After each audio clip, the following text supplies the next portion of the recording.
Assalamualaikum warahmatullahi wabarakatuh. Anak-anak kelas 10 SMA Negeri 1 Tanjung Harapan. Dalam video kali ini Bapak ingin menjelaskan tentang konsep persamaan linear 3 variabel, kemudian nanti akan diubah menjadi sistem persamaan linear 3 variabel. Ya. Coba perhatikan anak-anak, di layar ini ada gambar apa? Ya, benar sekali, ini toko buah ya. Di sini ada berbagai macam buah, tentunya Bapak tidak bisa sebutkan satu persatu ya, karena saking banyaknya dan mungkin ada beberapa buah yang Bapak nggak tahu itu buah apa gitu ya. Nah, di sini ada permasalahan anak-anak. Coba kita baca bersama. Seorang pedagang buah hendak memenuhi persediaan buah di kiosnya. Oke, dia jualan buah ya pedagangnya. Berdasarkan penjualan sehari-hari, ada 3 jenis buah yang banyak dicari oleh pembeli. Oke, yaitu buah nanas ya. Bapak tandai buah nanas, buah pisang, dan buah mangga. Ya, apakah buah-buah ini juga yang sering kalian beli kalau ke toko buah gitu ya? Kalau Bapak sih sukanya biasanya beli apel ya. Kemudian, namun karena keterbatasan modal, dia tidak dapat sekaligus membeli buah-buahan yang banyak diminati tersebut. Oke. Oleh karenanya, pedagang tersebut hanya dapat membeli jika modal sudah terkumpul. Ya, hari pertama modal terkumpul 2.640.000. Sehingga pedagang tersebut dapat membeli 3 dus buah nanas, 2 dus buah pisang, dan 5 dus buah mangga. Oke. Jadi pada kesempatan pertama modal yang terkumpul 2.640.000, membeli 3 dus buah nanas, 2 dus buah pisang, dan 5 dus buah mangga. Untuk hari kedua, pedagang tersebut memperoleh modal 1.510.000 ya. Nah, dan dapat membeli 1 dus buah nanas, 3 dus buah pisang, dan 2 dus buah mangga. Oke, dia berbeda jadinya ya. Nggak sebanyak yang tadi. Nggak sebanyak di hari pertama. Kemudian hari ketiga, dengan modal 2.750.000, lebih banyak ya. Pedagang tersebut dapat membeli 4 dus buah nanas, 5 dus buah pisang, dan 3 dus buah mangga. Oke. Nah, di sini jika variabel X ya.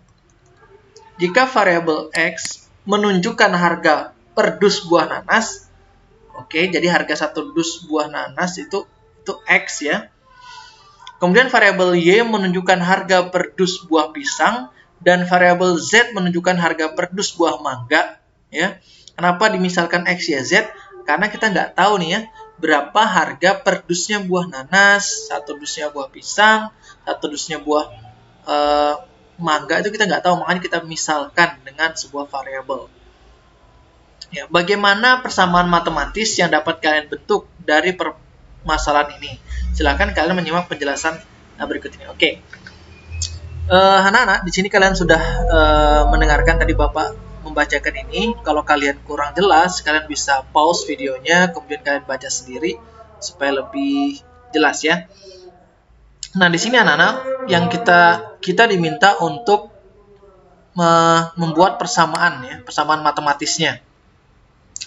Persamaan matematisnya dari permasalahan ini tadi. Nah, hal yang pertama yang kita lakukan adalah ya, untuk menyelesaikan masalah kontekstual di atas, tadi kita sudah disebutkan bahwa variabel X, Y, dan Z sudah menunjukkan harga per dus buah masing-masing. Di mana X itu adalah harga per dus buah nanas, Y-nya harga per dus buah pisang, dan Z harga per dus buah mangga. Nah, biasanya anak-anak di soal itu kita tidak disebutkan variabelnya itu X, Y, Z itu tidak ya. Cukup sampai sini, nanti kemudian disambung pertanyaannya di sini. Nah, kemudian X, Y, Z-nya bagaimana? Kita sendiri yang menentukan. Kita memisalkan. Boleh Pak A, B, C? Boleh. Selain X, Y, Z juga boleh ya. Nggak mesti harus X, Y, Z. Berarti nanti ditambahkan di sini misalkan gitu ya. X sama dengan harga per dus, Y sama dengan Z sama dengan gitu ya. Maka persamaan yang terbentuk adalah, nah, hari pertama itu jadinya 3X tambah 2Y tambah 5Z sama dengan 2 juta, ini kurang titik ya, 2.640.000. Nah, ini persamaan pertama. Kenapa seperti ini? Karena di hari pertama tadi anak-anak dia membeli 3 dus buah nanas ya. 3 dus buah nanas, kemudian 2 dus buah pisang dan 5 dus buah mangga. Ya kan? Makanya di sini buah nanas tadi kan per dusnya itu kan X, jadi 3X. 2 dus buah pisang berarti 2Y. 5 dus buah mangga itu berarti 5Z. Nah, jadi operasinya ditambah semuanya ya, 3X tambah 2Y tambah 5Z, ya kan? Itu totalnya harus sesuai dengan modal di hari pertama tadi, 2.640.000. Nah, begitu ya. Kemudian hari keduanya, karena dia membeli 1 dus ya, 1 dus buah nanas, 3 dus buah pisang, dan 2 dus buah mangga, jadi 1X tambah 3Y tambah 2Z. Sama dengan berapa? 1.510.000. Nah, ini kurang titik ya. Nah, begitu.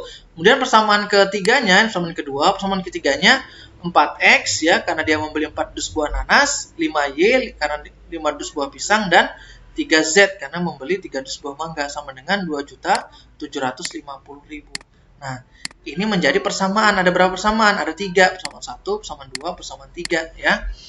Ketiga persamaan tersebut adalah persamaan matematis ya. Kenapa disebut matematis? Karena dia ada variabelnya, ada persamaannya ya. Jadi kan itu identik dengan matematika. Yang dapat terbentuk dari permasalahan pedagang buah di atas tadi. Dari ilustrasi tersebut dapat dibuat sistem persamaan linear 3 variabel ya. Dari 3 persamaan ini bisa dibuat sistem persamaan linear 3 variabel dengan cara seperti ini ya. Kita gabungkan ya dengan kurung kurawal ini ya.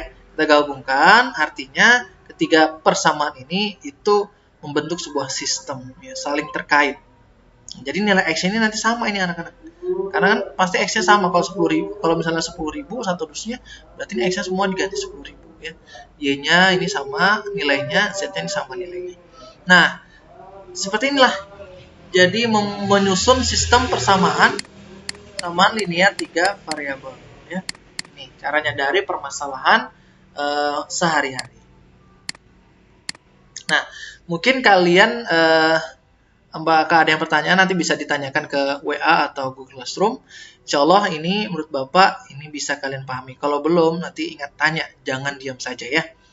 Kemudian ini Bapak menjelaskan bentuk umum ya. Bentuk umum ini persamaan. Bentuk umum persamaan linear 3 variabel, bukan sistem ya. Karena kalau lebih dari 1 baru sistem. Nah, ini ya. Ini persamaan linear 3 variabel. Sedangkan bentuk umumnya dari sistem persamaan linear 3 variabel adalah sebagai berikut. Nah, ini ya. Ya, jadi bentuk umumnya dari sistem persamaan linear 3 variabel adalah ini, anak-anak. Jadi ya, ada 3 persamaan linear 3 variabel ya. Nah, ini yang memiliki ya variabelnya sama X, Y, Z, X, Y, Z, X, Y, Z gitu ya. Nah, di sini keterangannya adalah variabelnya ini adalah X, Y, Z. Ada 3 variabel ya. Koefisiennya adalah, koefisien ini angka di depan variabel. Ya, misalnya ini variabel X ini berarti koefisiennya A1. Kalau yang X yang di setengah ini itu koefisiennya A2 dan seterusnya ya. Konstanta ini anak-anak nilai ya suatu bilangan yang tidak disertai dengan variabel, yang tidak ada variabelnya. Misalnya ini D1, misalnya 10, ini sama dengan 10 misalnya. Nah, 10-nya namanya konstanta karena tidak ada variabelnya. Ya, gitu anak-anak. Nah, jadi kesimpulannya, gimana cara membuat sistem persamaan linear variabel dari masalah matematika atau menyusun sistem persamaan linear 3 variabel. Yang pertama itu menyatakan atau menerjemahkan masalah ke dalam bahasa yang lebih mudah dipahami. Ya, kita cermati dulu permasalahan seperti apa, kemudian mengidentifikasi berbagai konsep matematika dan asumsi yang digunakan dan berkaitan dengan masalah. Nah, ini problem matematikanya kita memisalkan ya kan. Misalkan misalnya X itu adalah 1 dus buah mangga, harga 1 dus mangga, ya kan. Kemudian Y-nya itu harga 1 dus buah pisang, misalnya begitu. Nah, itu namanya mengidentifikasi berbagai konsep, namanya problem matematikanya. Dan merumuskan model matematika atau kalimat matematika yang berkaitan dengan masalah. Nah, ini proses matematisnya. Nah, apakah ditambahkah atau dikurang ya? Nah, seperti itu ya. Kemudian merumuskan sistem persamaan linear 3 variabel. Ya, tadi udah di persamaan, baru kita gabung saja menjadi sistem persamaan linear 3 variabel. Mungkin ini penjelasan Bapak terkait konsep dari sistem persamaan linear 3 variabel atau SPLTV. Mudah-mudahan kalian bisa memahaminya dengan baik ya.